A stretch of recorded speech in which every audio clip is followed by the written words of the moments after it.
Così si che l'Eli Africa, ma non pagami su Bononoaio.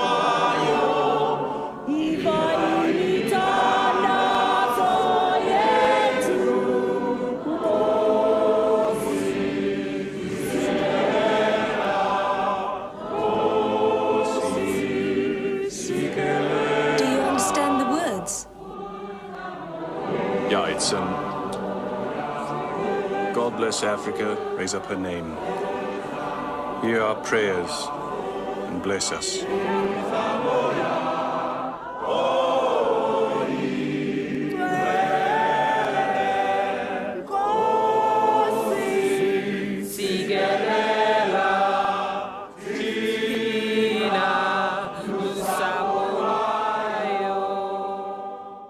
안녕하세요. 김경래 선교사입니다. 제가 오늘 소개해드릴 영화는 남아공의 어두운 과거, 아파르테이트 시절 고귀한 삶과 죽음으로 흑인 의식의 새로운 결속에 불을 지핀 스티브 반트 비코의 인생을 다룬 영화 Cry Freedom입니다. Cry Freedom은 영국 캠브리지 출신 리차드 애든버러 감독의 1987년 작품으로 아파르테이트 시절 백인 신문사 데일리 디스패치의 편집장으로 있었던 도널드 우즈의 눈에 비친 스티브 반트 비코의 인생을 다룬 영화입니다. 스티브 반트 비코 역으로는 허리우드의 매력적인 배우 덴젤 워싱턴이 열연을 했는데요. 젊은 시절의 덴젤 워싱턴의 모습을 보는 것도 영화의 한 즐거움으로 다가옵니다.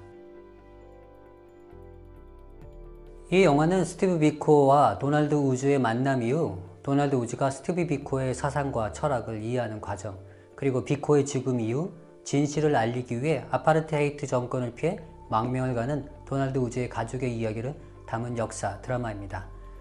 스티브 비코는 남아프리카 공화국 흑인 저항 운동을 이야기할 때 빼놓을 수 없는 중요한 인물입니다. 샤프빌 학살 이후 흑인 저항 운동은 만델라의 종신형과 ANC 망명으로 침체기에 들어갑니다. 만델라와 ANC는 점차 사람들의 기억 속에 잊혀져 가고 아파르테이트 정책은 더욱더 공교하게 만들어져 차근차근 이행되고 있는 이때 스티브 비코의 흑인 의식운동, 블랙 컨셔스니스 무브먼트가 등장합니다. 영화 크라이 프리덤을 통해 도널드 우즈가 바라본 남아공 흑인 의식운동의 창시자 스티브 비코의 생애와 정신을 1부와 2부로 나누어 살펴보도록 하겠습니다.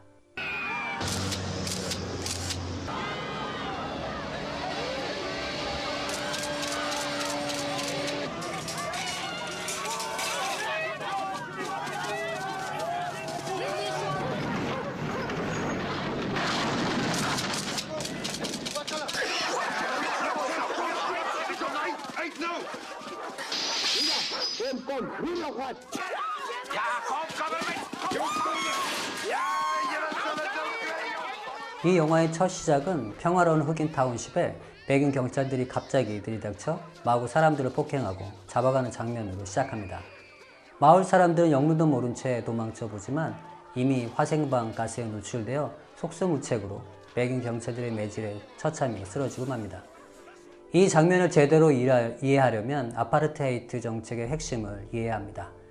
아파르테이트와 관련된 내용은 이미 이전에 소개했던 영화 리뷰인 초치와 만델라의 전기 영화인 Long Walk to Freedom에서 다루었습니다. 아파르테이트의 정책의 핵심은 반투스탄으로 알려져 있는 홈랜드 법안입니다.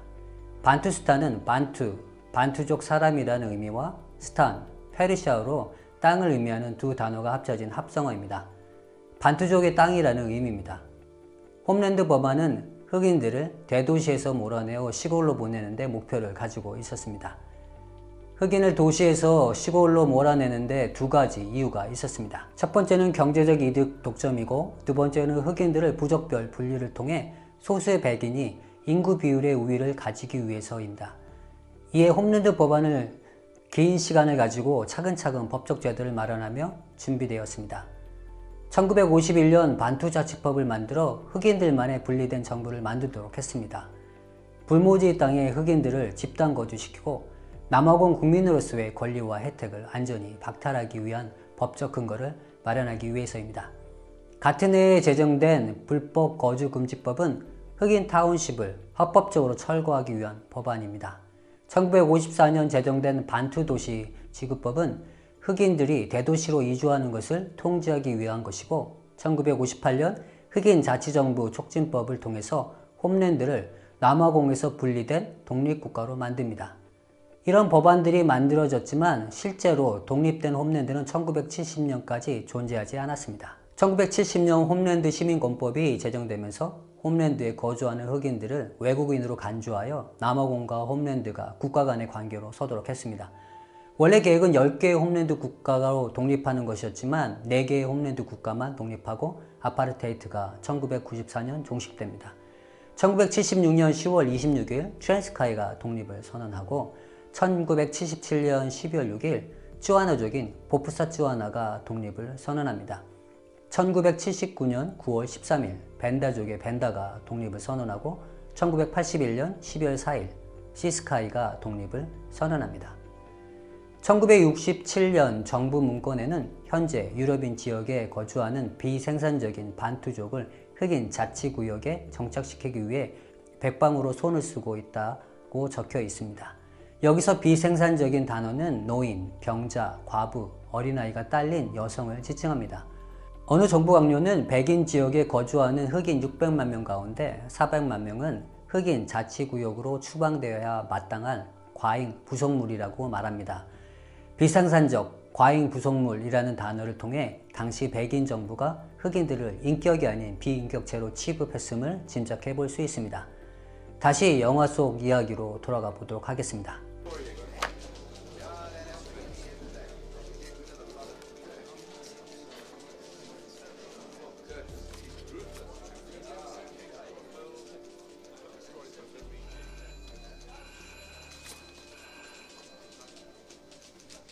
How'd you get these? We have ways. We dare print them. For these, I'll risk it. Just tell him to come in. I'll even give you a byline. You're a prince. They put me away. Yours will be the first name on my lips. What about Mr. Beaker? So I use his name in the story. His picture was everywhere. 데일리 디스패치의 사진 기자는 편집장인 도널드 우즈에게 백인 경찰들이 타운십에 흑인들을 무참히 쫓아내는 사진을 건네며 사진에 찍힌 집집마다 스티브 반트 비코의 사진이 걸려 있는 것을 걱정스럽게 말합니다. Think there was a meeting or something? I'd say there must have been one recently. Beaker couldn't have been there, of course, but one of these people mad enough about black consciousness, that I'd say was almost a certainty. Now, I've rejigged it just a bit. Okay. So leave him out of it. I want the police blamed for that raid. I'll take care of Biko in an editorial. Yeah, okay. 그러나 도널드 우즈는 별거 아니라는 표정으로 자신이 처리하겠다며 반트, 스티브 비코, 흑인 인종차별에 추잡하고 위협적인 존재라는 제목으로 편집자 오피니언 기사를 냅니다.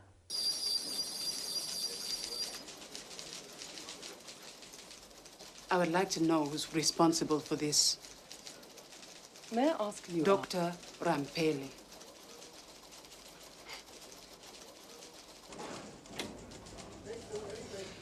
Dr. Rampeli. I'll leave you. I've read this paper long enough to know you're not one of the worst. So, it's all the more baffling that you would try to pass this vicious fiction off as reasoned fact. 이 기사를 본 스티브 반트 비코의 동료인 흑인 여성 의사 닥터 람펠레는 스티브 비코의 기사가 실린 신문을 들고 데일리 디스패치에 찾아옵니다. 그리고 기사를 쓰는 도널드 우즈에게 당신이 스티브 비코의 소설을 쓴 사람이냐고 저돌적으로 묻습니다. Well, Dr. Rampeli. Rampele, I've stuck my neck out on this paper to take a stand against white prejudice. But if you think that means I'm going to go soft on some sensationalist pushing black prejudice, well, you brought your complaint to the wrong man. Black prejudice? That's not what Steve's about at all. You're Mr. Biko, building a wall of black hatred in South Africa. And I will fight him as long as I sit in this chair. What you do in that chair is put words in his mouth. And you know he can't answer because he's banned. If you I believe say I that- understand what Mr. Biko is about. Well, you believe wrong. And he can't come to you. If you were the honest newsman you claim to be, you ought to go and see him. Look. Where are you from? From South Africa. 흑인을 커피잔이나 치우는 허드렛 일을 하는 사람으로 취급하는 백인 신문사에 겁도 없이 들어와 최고 경영자 앞에서 한치의 두려움도 없이 스티브 비코를 대변하는 흑인 여성의사 닥터 램펠레. 어디서 왔냐는 냉소적인 도널드 우즈의 질문에 그녀는 From South Africa 라고 떨리는 목소리로 대답을 합니다. 그 대답 한마디로 닥터 램펠레는 한 나라의 국민으로서 흑인도 스스로 당당하게 살아가야 한다는 스티브 비코의 흑인 의식 운동이 정신을 여실히 드러내줍니다. 닥터 람펠레가 이토록 담대하게 백인들 앞에서 눈 하나 깜짝하지 않고 대변했던 사람 스티브 비코, 과연 그는 어떤 사람이었을까요? But why do you use a phrase like black is beautiful? Because black is commonly associated with negatives. The black market, the black sheep of the family, anything which is supposed to be bad. Then why do you use the word? Why call yourselves black? I mean, you people are more brown than black. Why do you call yourselves white? You people are more pink than white.